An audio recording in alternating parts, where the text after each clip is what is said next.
என்று சீதையினுடைய சரித்திரம் என்றும் குறிக்கின்றார். ஆகவே சீதையினுடைய சரித்திரம், ராமனை பற்றிய உபாக்கியானம், ராமனுடைய சரிதம் என்றெல்லாம் 3 வகைகளிலே அவர் குறிக்கின்றார். ஆனால் கம்பர் என்ன செய்கின்றார்? ராமனுடைய அவதாரத்தை பாடுகின்றார். ராமனை கடவுளாக கண்டு அவர் தன்னுடைய காப்பியத்திலே கூறி செல்கின்றார்.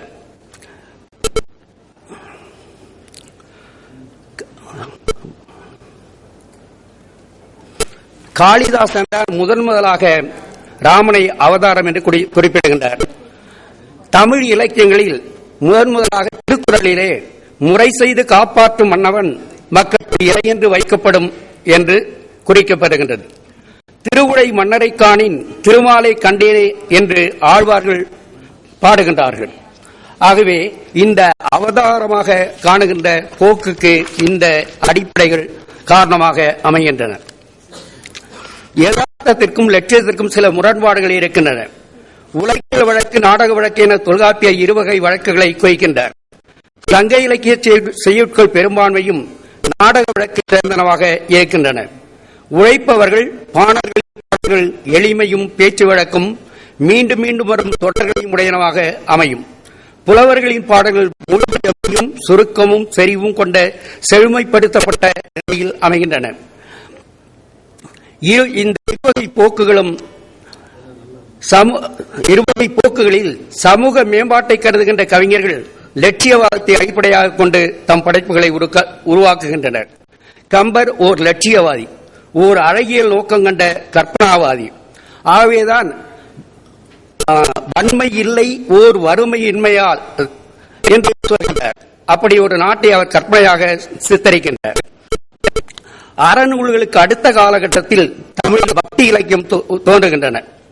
அந்த பக்தி இலக்கியங்கள் உணர்ச்சிமயமாக இறைவனே தலைவன் என்ற கோட்பாட்டை நிறுவ முயல்கின்றன. ஆழ்வார்களும் நாயன்மார்களும் தோன்றிய பின்னர் வந்த கம்பர் ராமனை அவதாரமாக கொண்டதில் வியப்பதற்கு ஒன்றுமில்லை. உணர்ச்சி, கற்பனை, சந்தம் இவை சங்ககால அறிவுக்கூறுகளை புறந்தள்ளி செல்வாக்கு பெறுகின்றன. தஞ்சை பெரிய கோவில் பரமை கொண்ட ஒன்றாக உருவாக்கப்படுகின்றது. காப்பியமும் தன் உருவத்தால் பரமை கொண்டதாக அமைவதை கம்பராமாயணம் உணர்த்துகின்றது. இந்த யதார்த்தம், லட்சியம் இரண்டிற்குமான வேறுபாடுகளை எடுத்துக்காட்டுவதற்கு 2 காப்பியங்களும் எடுத்துக்காட்டுகள் காண கிடைக்கின்றன. இரணிய வத படலம் என்பது கம்பனியுடைய புது படைப்பாகும். இது ராமாயணத்திற்கு கம்பரது மிகப்பெரிய பங்களிப்பு என்று வாவேசு ஐயர் குறிக்கின்றார்.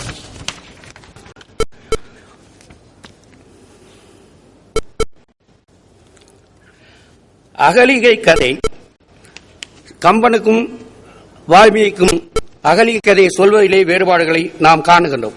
இதற்கு அடிப்படையான காரணம் என்னவென்றால், கம்பர் லட்சியவாதியாக இருப்பதன் காரணமாக அவர் சீதையை ராவணன் தொட்டு தூக்கிச் சென்றான் என்று சொல்வதற்கு கூசி அவன் அந்த குடியிலோடு பெயர்த்துக் கொண்டு சென்றான் என்று பாடிக்கொண்டு செல்கின்றார். ஆகவே இந்த 2 காப்பியங்களுக்குமான வேறுபாடுகள், அந்த அடிப்படைகள் என்ன என்று சொன்னால், ஒன்று கால இடைவெளி, அது ஒரு காரணம். சங்க இலக்கிய மரபு, அதற்கு பின்னால் வந்த தமிழ் காப்பிய மரபு, இலக்கணங்கள் தோன்றிய காரணம், அதாவது காப்பியத்தை பற்றிய இலக்கணம் தோன்றிய காலச்சூழல், இவை எல்லாமாக சேர்ந்து கம்பருடைய காப்பியத்தில் வேறுபாடுகளை உருவாக்குகின்றன. ஆகவே கம்பர் லட்சியவாதியாக இருக்கின்றார், வால்மீகி யதார்த்தவாதியாக இருக்கின்றார்.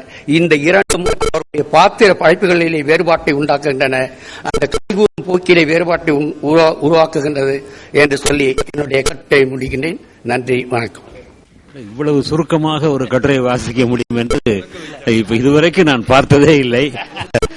என்னுடைய நண்பர் ஐயா கண்ணையன் அவர்களுக்கு நான் பாராட்டுகளை தெரிவித்துக் கொள்கின்றேன். ஆனால் கட்டுரையில் அவர் ஒன்று விட்டுக் கொடுக்கவே இல்லை. நல்ல விஷயங்களை வைத்தார்கள். வால்மீகியினுடைய காலம் எப்படிப்பட்டது, எந்த நோக்கத்துக்காக, முழுக்க வீரயோக காலம், கம்பர் காலம், பக்தி காலம், இந்த 2 தான் அடிப்படை. இந்த அடிப்படையை பற்றி கொண்டு அவர்கள் மிக நன்றாக இந்த வேறுபாடுகளை சுட்டிக்காட்டினார்கள். இந்த அமர்வுகளை கட்டுரை படித்த அனைத்து பேராசிரியர் பெருமக்களுக்கும் நான் நன்றி சொல்ல கடமைப்பட்டிருக்கின்றேன். இந்த அமர்வில் இருக்கக்கூடிய கட்டுரைகள் ஒப்பிலக்கியத்தினுடைய பல்வேறு விதமான பரிமாணங்களையும் வளர்ச்சி போக்குகளையும் சுட்டிக்காட்டக்கூடிய முறையிலே அமைந்திருந்தன. கமலி அவருடைய கட்டுரை சங்க கிரேக்க ஒப்பீட்டுக்கு ஒரு சான்றாக அது அமைந்தது. சித்ராவுடைய கட்டுரை இலக்கிய கொள்கையையும் அல்லது உளவியல் இலக்கியத்தோடு தொடர்புடைய பெரிதொரு கோட்பாட்டினை வைத்துக் கொண்டு இலக்கியத்தை விளக்குவது என்கின்ற ஒப்பிலக்கிய போக்கிற்கு அது ஒரு சான்றாக அமைகிறது.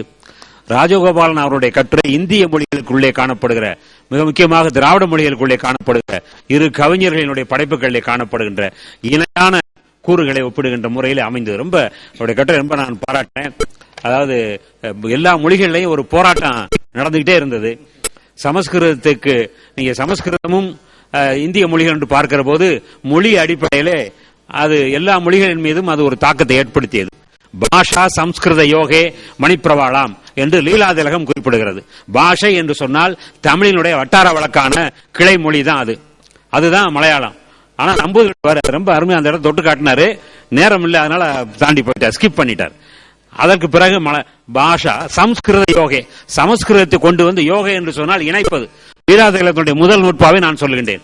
லீலாதிலகம் என்பது மலையாளத்தினுடைய முதல் இலக்கண நூல், நம்முடைய தொல்காப்பியம் போல தெளிவாக சொல்லுகிறது. மோகத்தின் காரணமாக அதை வெளிப்படுத்த வேண்டும் என்கிற ஒரு அளவு கடந்த பற்றின் காரணமாக அவர்கள் மொழியினுடைய தூய்மை, அதனுடைய தனித்தன்மை வந்திய மொழிகளுக்குள்ளே ஒப்பீடு வளர வேண்டும் என்கின்ற அந்த அடிப்படையிலே அவர்கள் சொன்னார்கள்.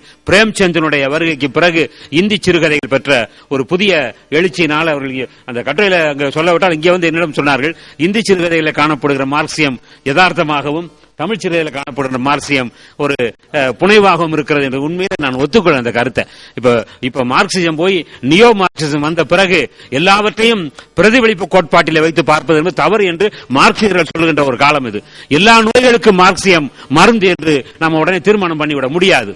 எனவே அந்த கோட்பாட்டை ஒரு நடுநிலையோடு செய்யப்பட்ட ஒரு ஆய்வாக அவருடைய அந்த கட்டுரையை நான் பார்க்கின்றேன். அதற்கு அடுத்தபடியாக நம்முடைய நண்பர் கண்ணையன் அவருடைய கட்டுரை, அதை பற்றி நான் சொல்லிவிட்டேன். இருபெரும் ஒரு இதிகாசத்தையும் ஒரு காப்பியத்தையும் வைத்துக் கொண்டு இரண்டுக்கும் இடையிலான வேறுபாட்டை அவர்கள் மிக ஒரு நூல் இலையை அந்த சரடை பிடித்துக் கொண்டு அவர்கள் வாசித்தார்கள். உண்மையிலேயே இந்த அமர்வு மிகவும் பயனுள்ள ஒரு அமர்வு. ஒரு ஒப்பிலக்கியம் பற்றிய பல்வேறு விதமான களங்களையும் தழுவி செல்லக்கூடிய முறையிலே கட்டுரை படித்திருக்கின்றார்கள். இவ்வளவு நேரம் ஆகியும் மனம் தளராமல் இங்கே அமர்ந்து கேட்டுக்கொண்டிருக்கக்கூடிய பார்வையாளர்களை நான் மனமாற பாராட்டுகிறேன். கட்டுரை வாசித்த அனைத்து பெருமக்களுக்கும் என்னுடைய மனமார்ந்த பாராட்டுகளை தெரிவிக்கின்றேன். இப்படியெல்லாம் ஒரு வாய்ப்பை ஏற்படுத்தி கொடுத்த நம்முடைய தமிழக முதல்வர் இந்த செம்மொழி மாநாட்டை இந்த தள்ளாத வயதிலும் கூட இருந்து ஏற்பாடு நடத்தி கொண்டிருக்கின்ற அவருடைய அந்த விடாமுயற்சியை நாம் எல்லோரும் நன்றாக அதை மனம் கொண்டு பாராட்டுகிறோம். காலம் கடந்ததனால இப்போது அந்த கேள்வி நேரம் வேண்டும் என்று சொன்னால் நீங்கள் கேளுங்கள். ஒரு 10 மணித்துளி.